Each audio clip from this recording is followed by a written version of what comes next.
Шашылыш билдирүү 27-28 февралда Кыргызстандын аймагында туруксуз аба ырайы күтүлөт.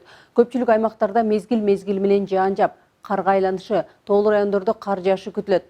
Чүй, Ош, Жалал Абад, Баткен жана Ысык көл облустарынын кээ бир райондорунда жаан-чачын катуу жаашы күтүлөт. Жолдор тоңголук, тайгак болуп, тоолуу унаа жолдордо кар күрткүсү күтүлөт.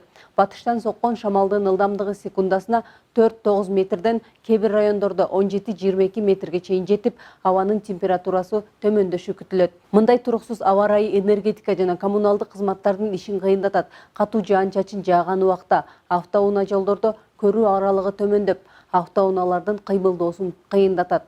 2020 жылдын 25 февралынан 29 февралына чейин жаап өткөн жана күтүлүп жаткан жаан-чачынга байланыштуу Кыргызстандын тоолуу райондорунда Бишкек-Ош автоунаа жолунун 121, 138, 198, 265 чакырымдарында, Мырзаке-Каракулжа-Алай-Куу автожолунун 45, 115 чакырымдарында, Алабука-Канышкыя автоунаа жолунун 68, 99 чакырымдарында, Красногорка-Акташ автоунаа жолунун 1-4 чакырымдарында, Казарман-Акталчат унаа жолунун 43, 44 чакырымдарында, 63, 93 чакырымдарында, Каракол-Эңилчек автоунаа жолунун 64, 90 чакырымдарында кар күрткүсү жана кар көчкү түшүү коркунучу сакталат. Жолдор тайгак болуп, муз тоңот. Унаалардын ортосунда 500 метр аралык кыймыл чектелиши зарыл.